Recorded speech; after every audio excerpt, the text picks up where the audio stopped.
question before we even get started, because I hit go live before 2 o'clock. Did you all see like my intro, or did you see me just sitting here looking around?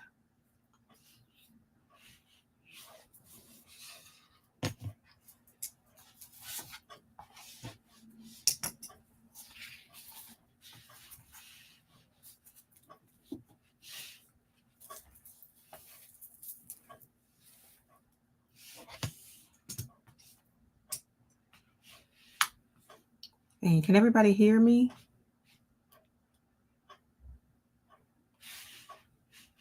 Okay, cool, perfect. That's what I wanted, the countdown.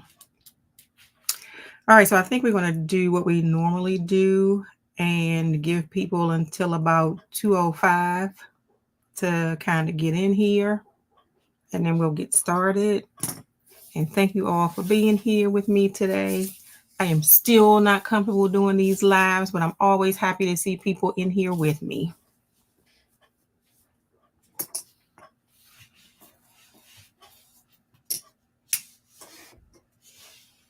Oh, and another question. Were you all able to access the those worksheets that I put into my description? Because what I'm talking about today is not in the book.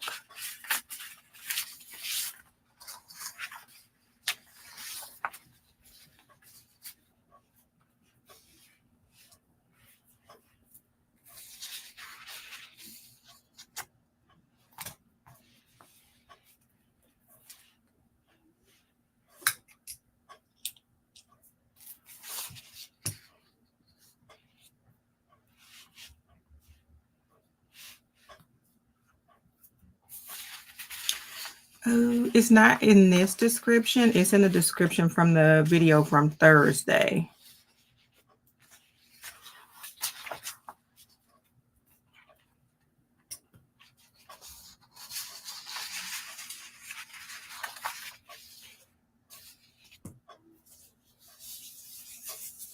If not, I can just go over the things that I have in the worksheet today. We can just go from there. Might be easier though if you can read it.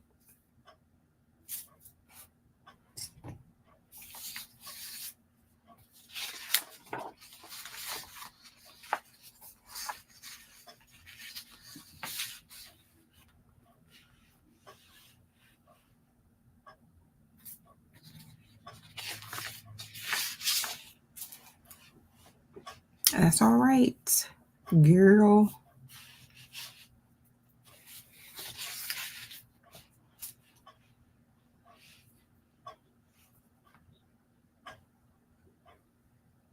I kind of want to get started, but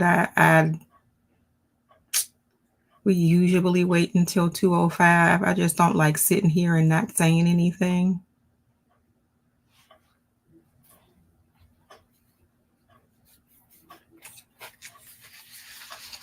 So I'm going to ask you all's opinion. What should I do? Should I go ahead and get started, or should I wait like a minute and a half more?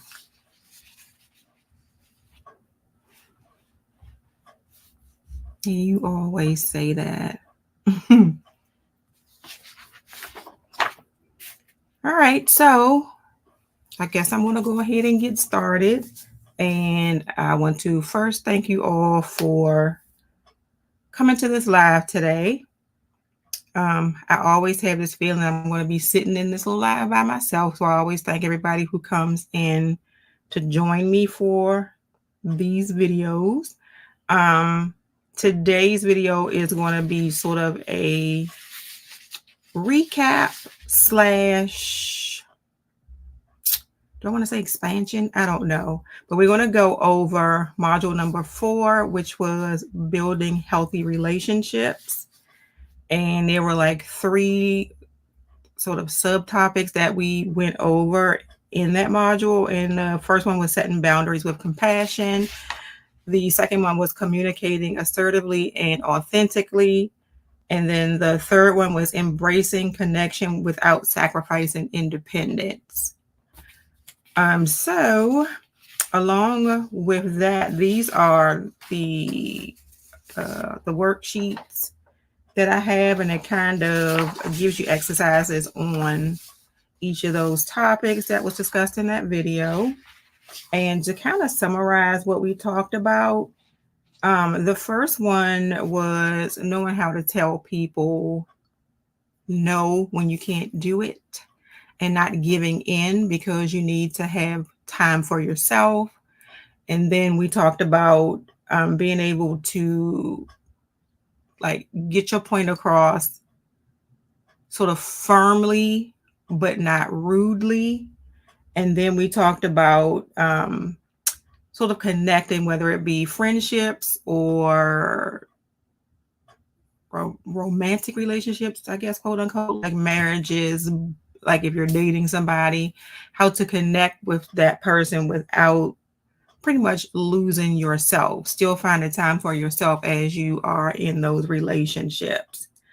And it kind of broke it down into like how to do it in professional settings, how to do it in personal settings. So all of that is in the video from Thursday. But I wanted to go into sort of the exercises that go along with those. And the first one was setting boundaries with compassion.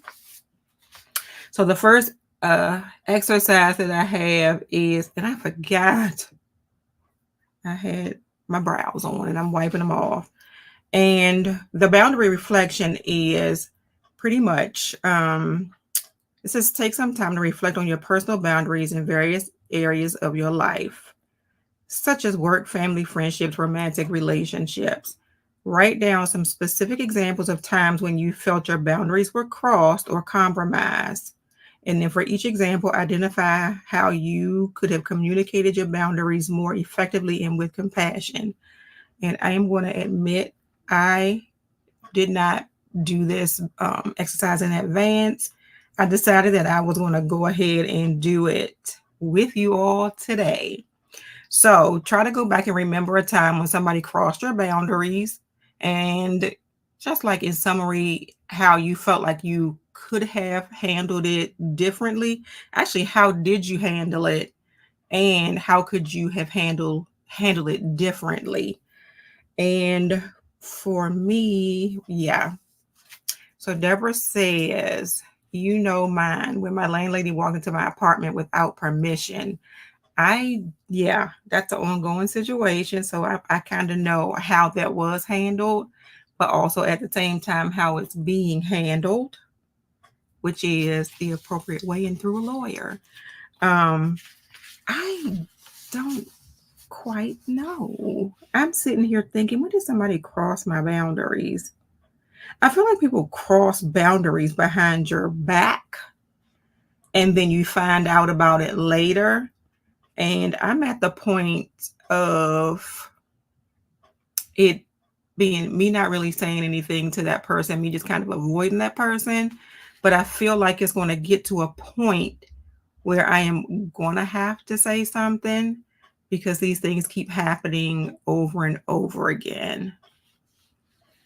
And then Deborah says, I was calm, but could have set boundaries right then and there. Yeah, but did you not come back and have that same situation almost again and do it differently? And if you could like tell us real quick what you did differently the second time. Because that's kind of a perfect example of somebody definitely crossing boundaries.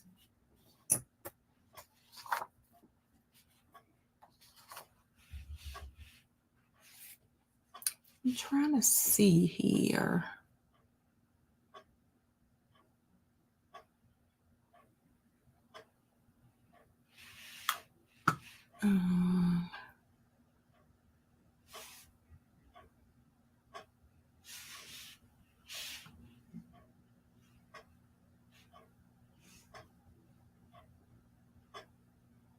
Okay.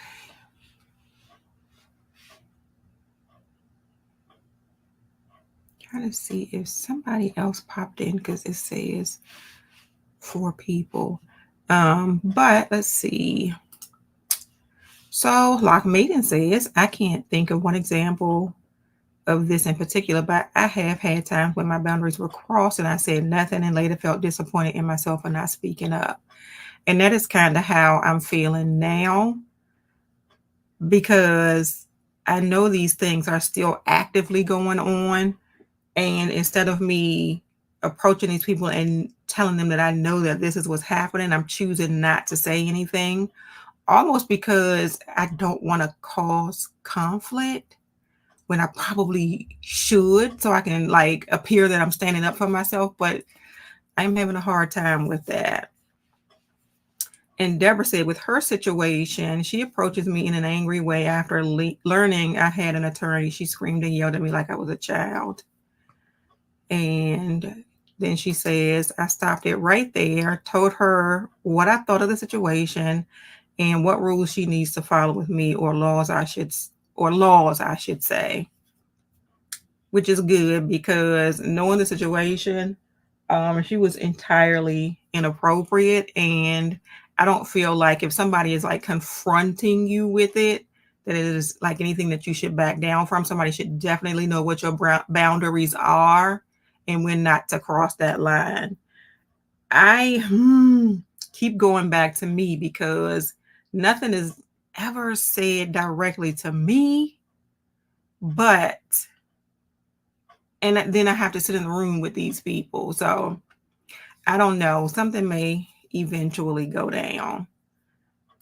And like I says, I also have had times when I spoke up, especially when it's my personal boundaries and with my serious face and respectfully speak my piece. The persons have not done it after that. Exactly. Exactly. And I am going to learn from you all. But the thing is that I don't feel entitled to do it because nobody has actually approached me yet. This is all done behind the scenes. And yeah. So I'm just waiting for the time when somebody does actually try me, and then we'll see. Oh, have I ever felt myself going overboard? So here's my problem. And Deborah says like you would explode. I think that's my problem is that I kind of let things go on too far. And then like the least little thing will happen and then I'll blow up. Which if I had set the boundaries in the first place, that would have never happened. Yeah, you said you had to maintain civility. Yeah, understandable. I don't know if in my situation I can be civil though. So I'm going to jump on to the next one, which is boundary communication practice. Says choose a recent situation, and it could be the same one where you felt the need to set a boundary but didn't. Okay, that's me. Role play the scenario with a partner or a friend. I can't role play because I don't have anybody in front of me. So basically, it says focus on the I statements, expressing your feelings and needs clearly and respectfully. Reflect on the experience and any challenges you encounter and brainstorm ways to overcome them in the future. So I am going to change this up just a little bit because we don't have anybody, like we're not in a group setting and we can't sort of work it out with a friend. But if you could just like voice saying what happened and sort of using the I statements to say how you would handle it. And like Peyton says, if it's just gossip, especially behind my back, I don't address it. Come say it to me and I will say my part. I hate she says, he says. If there's an issue, let's talk. Protect my peace. Absolutely. Absolutely. But here was my issue. Mine is not he said, she said, I don't think. So mine is a situation, and we are not going to name names, where I have coworkers going behind my back and talking to the manager about things about me. And then I have another coworker who don't know how she finds out, but she hears these things and then she'll come back and tell me. I guess it is he said, she said, but she'll come back and tell me what happened. So once I find that out, first of all, I'm very leery about being around these people, but I have to be around them. And then I have this like fake attitude. I guess it's like the work attitude that I have to have when I really don't even want to be bothered with him in the first place. But neither one of them has said anything to me. They are like the kind of people who will laugh in your face and then stab you in the back. So yeah, we'll see. And Deborah says, I made known that I felt like I was bullied and that I have no peace, I guess. I said I felt as if I was being treated like a child and was shut down and not communicate. I need an adult conversation. And she says, I also felt threatened. Yeah, that situation is a lot. And I know that's going to be a continued situation, but it's going to be a continued situation where you are probably going to have to say, or speak your mind pretty much. But being that was using my most recent situation, I guess if it ever did come to the point where I had to say anything to either one of them, I'm trying to think of I statements that I would use. I don't know that I would be respectful. It says, focus on using I statements, expressing your feelings and needs clearly and respectfully. Is an I statement, I don't appreciate what has been said about me, and I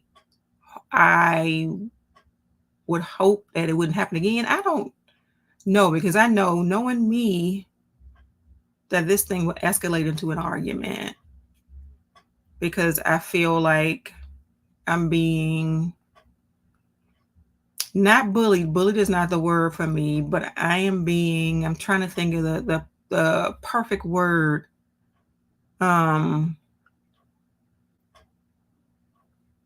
don't know. I don't know what the perfect word is. And Deborah says, I feel as though there is some misunderstanding that you all would like to speak to me about personally. You know what? Where's my pen? Right on the back of this, because that's perfectly perfect for starting that conversation.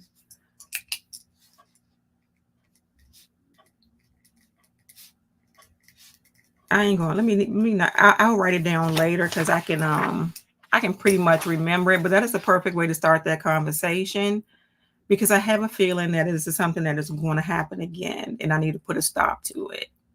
So there is that. And with situations that defamation, no, not defamation, not slander, but it's a point of not knowing what my situation is, but going to the manager about things about me without knowing what the situation is. And let's just make it clear instead of like talking around the whole thing. So I have FMLA for arthritis in my knee, and I get 3 days a month. So I take my 3 days a month. So in return, I have 2 coworkers who have gone to my manager and said that because I call out so much, I shouldn't, like, one of them is so fatigued with what she's doing. Because I call out so much, I shouldn't be fatigued and I shouldn't get the break that they think that she should get. That's the situation that I'm in, without like naming names, but just kind of giving you some background on what the situation is. And Deborah says, then say, I feel as though I'm being mislabeled and being a target. I do feel targeted. And then she said, Locke says, oh, gossip. No, I'm not feeling like it's gossip. I feel like I want what I want, and I'm going to go to the manager to get it. And this is the person I'm going to use as an example to get what I want. That's how I feel. And Deborah said, we're becoming targeted. I do feel like a target. Like I said, I do feel like a target. And then Locke says backstabbers and trying to get people in trouble. Yes. Which you are kind of crazy because you can't, because I have my ducks in a row, pretty much. And Deborah says, Locke, yes, cahoots. People cannot mind their business whatsoever. If they minded the business that paid them, we would be in a better situation than where we are now. But no, they want to stay in my business. So that one is that. Then that kind of rolls into the next. And that is communicating assertively and authentically.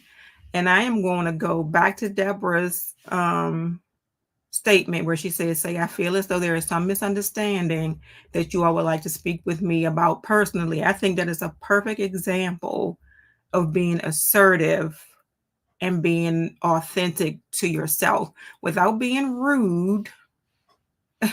Deborah, you know what? You say, I like that you got your ducks in a row. Yes, yes, yes. Yes, I do.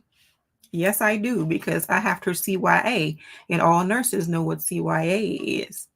And Deborah says, and my fave, and you're getting on my nerves because I'm hearing this all the time, have the day you deserve. I may tell them to have the day they deserve. And Locke says, girl, you know, when they talk about you, you must be doing something right. So I don't want to be like the gossipy one, but I'm not going to do it.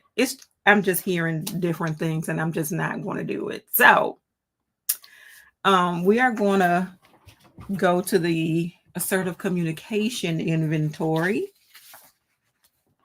And this one says, complete a self-assessment of your assertiveness skills by rating yourself on a scale from 1 to 5. 1 being least assertive and 5 being the most assertive for various communication. Why can I not speak today? For various communication scenarios. So one of them could be expressing disagreement with a colleague. So where would you rate yourself on a scale of 1 to 5 on expressing disagreement with a colleague? I am going to put myself. Now, if I am putting myself right in front of that colleague and we are disagreeing face to face, I am overly assertive. I feel like I would, I can go, like Deborah says, from 1 to 5 in 2.1 seconds. I can go from 1 to 10 in 2.2 seconds. So I think because we don't sit back and hear the other person out and stop and listen with the 2 ears instead of speaking with the 1 mouth, we feel like we need to get our point across quite often. So we end up getting loud and talking over each other. And that's when it turns into the argument. So I could probably get myself between that 1.5 if I did that. But I know myself and I will be over a 5. And Deborah says, I take things personally and feel attacked. And I think that if we kind of sit back and listen to the person and what the person is saying has, number 1, some merit to it, and they are, number 2, trying to come up with a solution to a problem, then I would say I could be like a 2.5 after listening to them, and then be able to speak with them about it and come up with some kind of positive agreement, or, we can make this positive change. We can come to a, what is the word I'm looking for? Positive. Come on, y'all, help me out.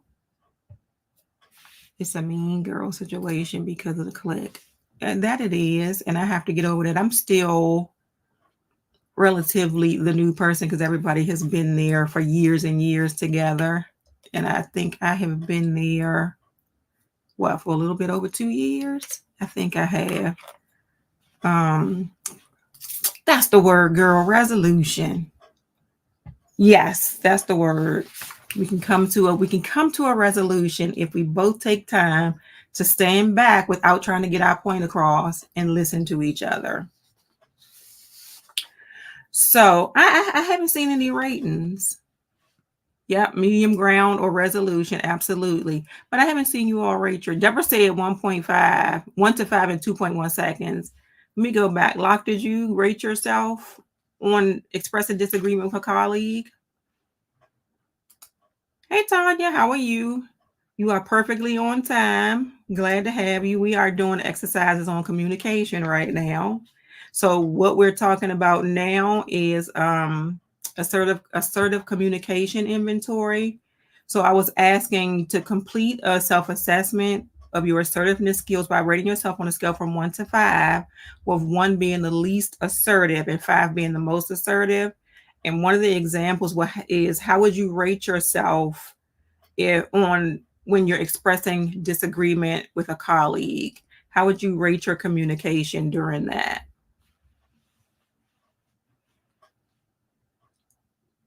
Okay, and going back, Deborah says, well, the other has to be able to also do that same thing. And that's true. And sometimes you don't always have a reasonable person that you're disagreeing with. The only thing they know is their point and they don't want to hear you.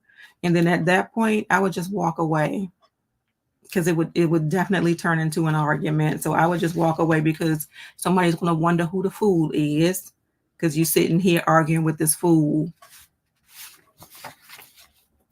So that's how I would handle that. And Tanya said 1. She said she would rate herself. Wow, you feel like you wouldn't be able to be assertive, Tanya, in that situation? Because I said I would be overly assertive. I'm over a 5. Because I'm still immature in some ways, and I'm still one of those people who feel like they need to get their point across. And Tanya says, I avoid conflict if at all possible. What if it's not possible, though, and that person approaches you and has this conversation with you about something that she thinks that either you're not doing right or something? What if somebody approaches you, one of your colleagues at work? Then, I mean, how would you handle it if it's unavoidable? Let me cut that out there. Because you do have those people who will try you. Now, in a work situation, a lot of times, now if the person is coming, it's like, I need to talk to you about this or this, like, you can talk to that person. But if that person is coming to you with all engines fired, then I think the best thing to do is to avoid it. And Deborah says, provide an example if you're not trying to be messy and respect me. You mean like why do I need to talk to you? Is that what you mean? And Tanya says that I usually have their say and walk away, especially if they aren't trying to hear me. And that's what I was saying. Yeah, some people don't want to hear you.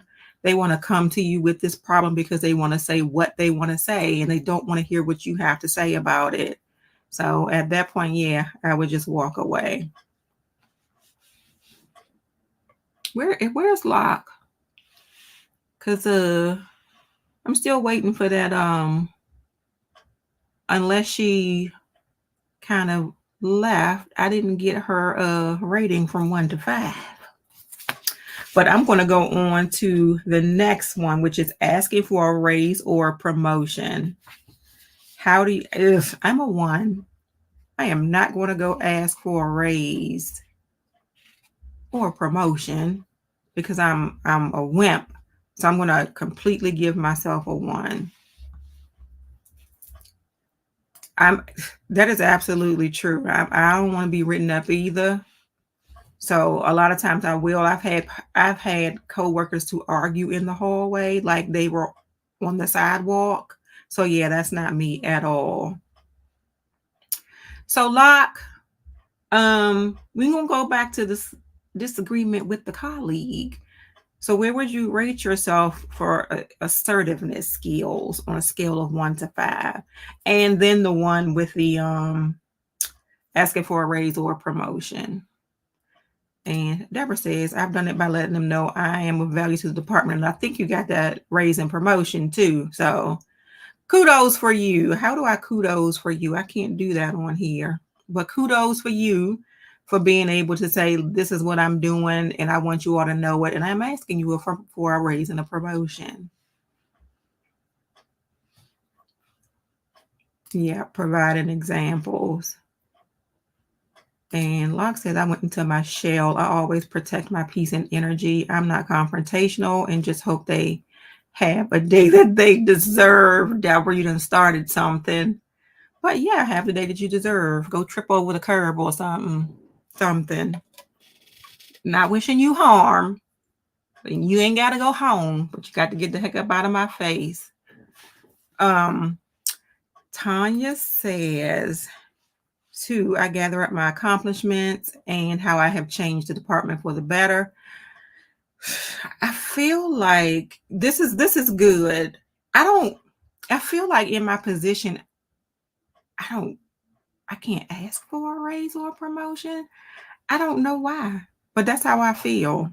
I can be a bit of a wimp sometimes. I will say that.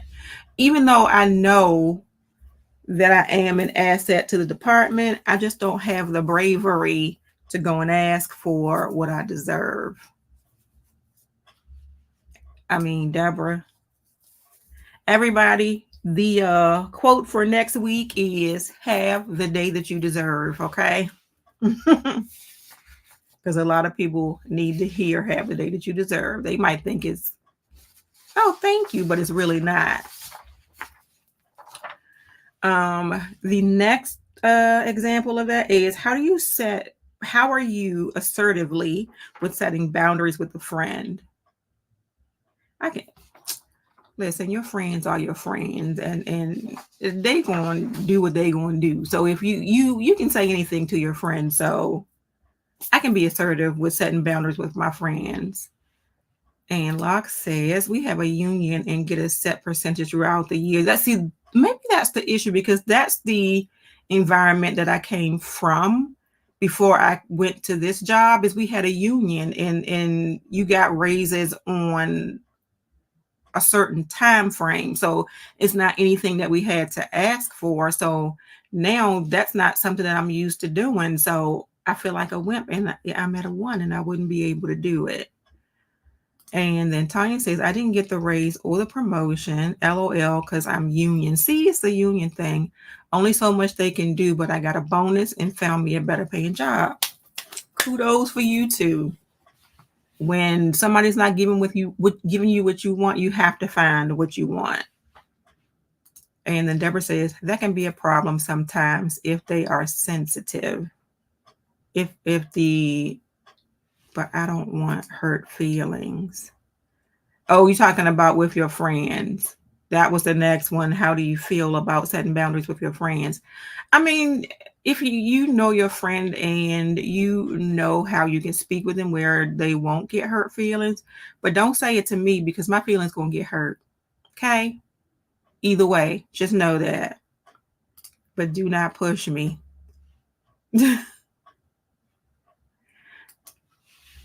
So those are, I think, the 3 examples that we have here. And it says reflect on your ratings and identify areas where you feel confident in your assertiveness and areas where you could improve. I can definitely improve in my assertiveness with a manager asking for a raise and when I have a disagreement with a colleague. If that colleague is unreasonable. If it's something reasonable, I'm good. I'm like maybe a 4. But yeah, so I kind of know what I could work on. And then as far as the friendships, you just have to know your friend and their personality and know how to say what it is that you need to say. Ooh, did you just say? See, this is what I'm talking about. This is not how you talk to your friends. You don't tell a person to get over it. And don't say I'm not your friend, okay? Somebody need to be on my side, okay? I feel like I'm being abused right now, but we'll talk later. No popcorn. I am going to end this right here because we'll talk later. Deborah, FYI, we have been talking about her because Deborah does not remember that she's a little bit of a bully, and she doesn't remember being a bully as a kid. And I'm concerned. And she says, our work culture is tricky to navigate, but you have to stand up for yourself. And I learned that more and more every day. And you have to learn who to avoid or not avoid, because you have to work with them, but pretty much who you can trust and who you can't, which is you pretty much cannot trust any. If Deborah goes missing, we know why. Deborah, you're a bully. FYI, you are. I want you to own it. All right, so we are going to move on to the next one. And this is still under communicating assertively and authentically. And this one is authentic communication journaling. And I am an advocate for journaling. This says keep a journal for a week and write down moments when you felt authentic and true to yourself in your interactions with others. Can we bring that back to next week? Because I want to know the answers. Describe the situations, how you felt, and why you believe your communication was authentic. And then it says reflect on barriers or challenges you face in communicating authentically and brainstorm strategies for overcoming them. Can we do this one next week?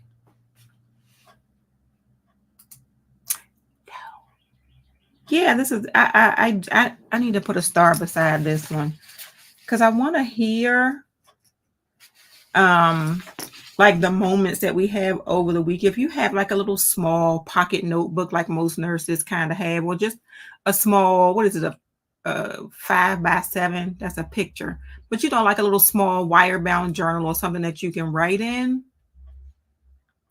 Just kind of write those moments down when you had these situations and when you felt like you kind of were authentic and true to yourself. That would be interesting to know. Agreed. That's if you can make it back next week, but I hope you all can make it back next week also, because I enjoy talking to you all.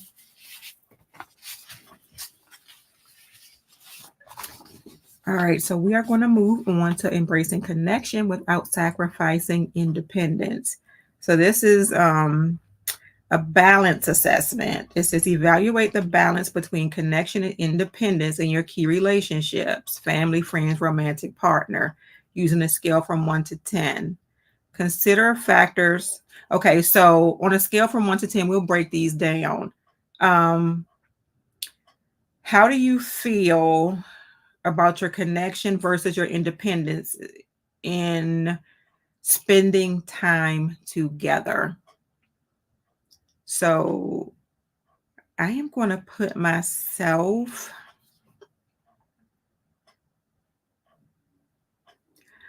I don't know. I feel like I don't spend as much time with my husband as I used to. I feel like now I am sort of into doing more things for me. So we don't spend that much time together, which is not good. So I couldn't put myself at a 10. I feel like my independence is too much, so I don't know how to rate this. I can also say that for family too. We used to at least try to FaceTime once a week or something, but we don't even do that anymore. So we just every so often just text each other, how you doing? Which is not good, and we need to get better with doing that. So I'm going to put myself somewhere like at a 3. So where would you all rate yourself from 1 to 10, connection versus independence, in as far as spending time with a romantic partner, of friends, or your family? And Deborah says, non-existent at the moment because we are working through a very hurtful situation on both sides. That's the romantic situation. So you said a 1.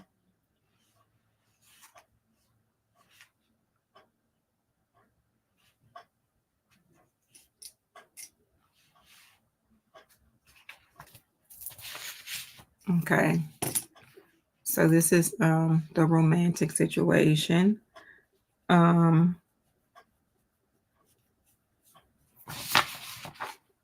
Let's see.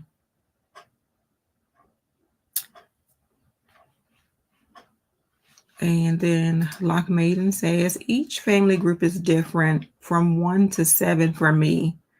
So you mean like immediate family versus extended family versus friends, like that from 1 to 7?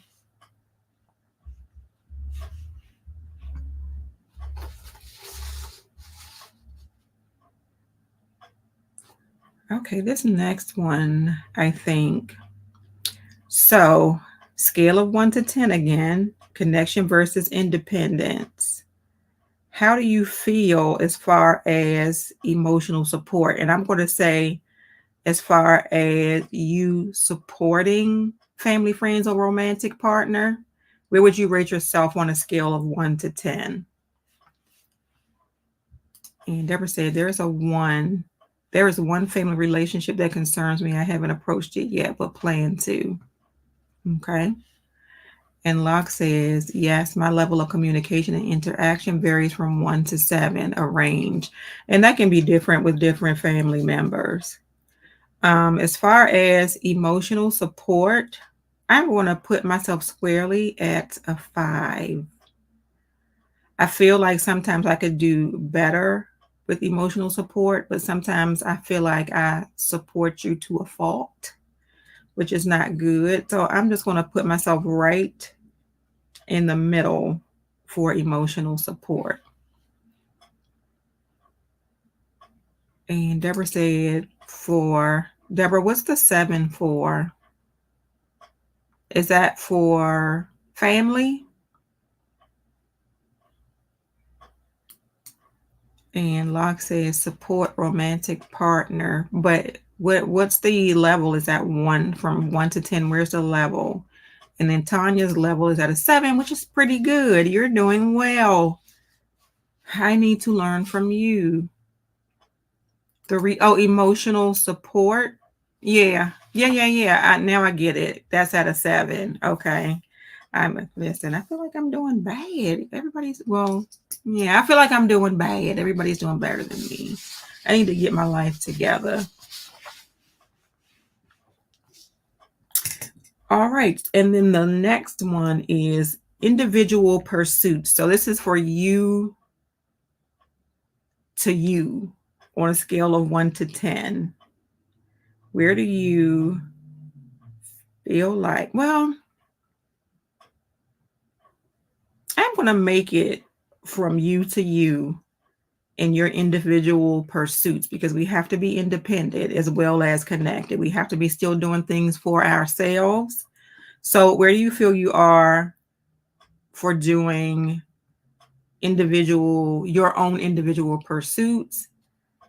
I'm going to put myself at an 8. And then Deborah says she is a 7 as far as the individual pursuits. And then Locke says romantic partner emotional support is probably a 9, which is great. Sometimes the support in my situation is being present and being an ear to listen. Yeah, that's good. Sometimes, how long have I been married? Over 30 years. Let's just say it that way. I've been married since I was 20 years old. And sometimes being supportive to your significant other, so if he's having an external problem, I'm the one, okay? I would give myself a 10. But when it's like relationship conflict, we go back to where we were talking about either the boundary communication or the assertive communication inventory, where one of us is trying to be heard and not listen, and then the other one just kind of tunes out, which is not good. So something that we definitely have to work on. But we've been married for a long time, so you don't go through marriage without a little bit of struggle. And then Tanya says for individual pursuits of 7, which is good. So everybody seems to be pretty good with the individual pursuits, and that can be something as simple as your YouTube channel, taking time like, this is my me time, this is what I enjoy doing, this is my individual pursuit, and I'm going to take that time and do it. So everybody seems to be doing pretty well. And Deborah says, LOL, I sometimes hear, can I talk?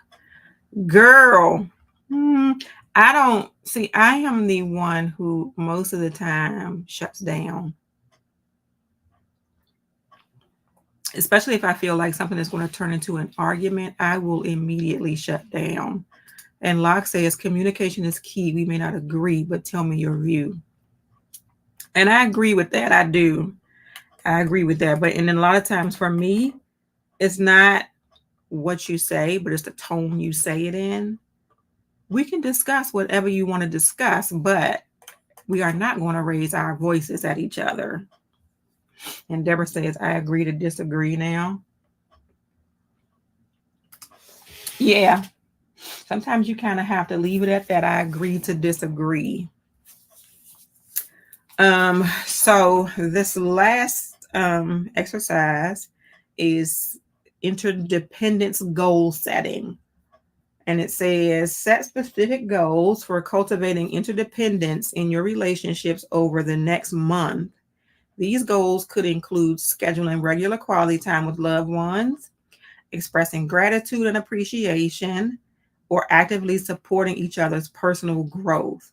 Create a plan outlining actionable steps you will take to achieve these goals and track your progress regularly.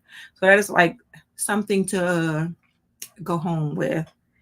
That this is definitely something that I need to do, because you get to the point in marriage where you don't feel like Dr. Laura says, like your husband's girlfriend. You don't feel like that anymore. So you have to make it a point to date. So I have to make that a point that we need to, instead of I feel like it gets to the point of this routine. You wake up, you go to work, you come home, you go to sleep, and then you do it again on the weekend. You're so tired. And then you have your own things that you want to do, so you don't spend any time together. So yeah, we're going to have to schedule these regular quality times. That is not only with my husband, that is also with my family, because we need a girls' day, because we haven't had one in a long time. And Deborah is sighing. And Locke says, the tone shuts me down. The tone completely shuts me down. And then Deborah, sometimes it's hard, but I will try. Yeah, we have a lot to kind of just write down and reflect on. And then Locke says, I appreciate reading the book, The 5 Love Languages. Let me write that down real quick, because I'm going to look for that on Amazon, The 5 Love Languages.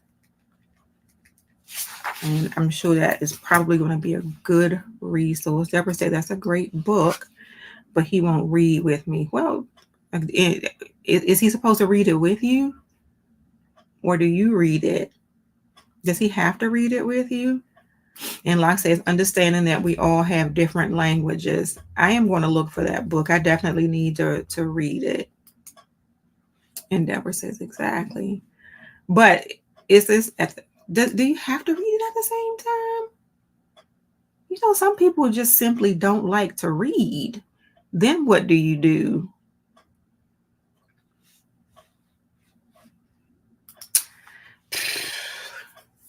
I agree with you. I think that, and I think I said this in the video. More relationships are more alike than they are different. So we all pretty much have the same issues in relationships, albeit at different levels, but we all pretty much go through the same thing. Oh, and Tanya said there's also a five languages love, not love, five languages for the workplace. Yeah, I might need to write that down too, because I think other people need to read that one. I think I'm okay. And that might be a problem. Deborah says you wanted to do it together, but it may be something that you might have to start on your own, and maybe you have to kind of sneak those little tips and tricks that you learn in there in your conversation. And then Locke says it's nice if your partner reads it too, but I think reading it on your own helps with the understanding. So that's what I'm going to do. I'm going to kind of read it on my own, because maybe there are some things that I need to understand that I just don't see right now. And Deborah said, got to try the workplace book. And Deborah, you have tried to kind of sneak the conversation in there, and he just don't want to listen. And is that the time that you turn into the same thing you do with your coworkers and just walk away from it and just read it. Just read it. And just don't ask anymore, because apparently it's just not going to happen. So I'll just read it for myself, because that's what I'm going to do. My husband reads whenever he wants to, but it's not going to be any kind of self-help book for sure. And Deborah says, I breathe. Yeah. Sometimes you have to breathe to keep from killing people. So, yeah. Thank you all for the book recommendations. I am definitely going to be looking for those books on Amazon. And we are pretty much wrapping this up today. You all were fantastic today. Thank you all so much for joining me. I enjoyed doing this module with you all. And it kind of helped that I didn't do my things in advance and write them down, because I could kind of work it out in my head as we are talking about it here. So I appreciate you all. Thank you all so much for joining me today. Next week, let me pull out my little schedule before I forget. Next week, the module will be embracing change and growth. So it almost seems like these things kind of build on each other. So it's embracing change and growth. And the three little subtopics are going to be resilience and adapting to life transitions, which I think as you get to be our ages, you start thinking about life transitions. So that'll be perfect. And then the next one is celebrating achievements and milestones, and then continuous personal development, which I think is fantastic, because we should always be learning something new. All right, y'all. I enjoyed you all. Thank you so much. I hope to see you all next Saturday at the same time. And you all, hey, okay, see, here I am again, Tanya. Oh, I'm good. Last week I did my live on YouTube, which I am never doing that again. I don't like it. And I was like, I can't find out how to end the live stream. I know how to end my live stream this time. So thank you all. I will see you next Saturday. Bye.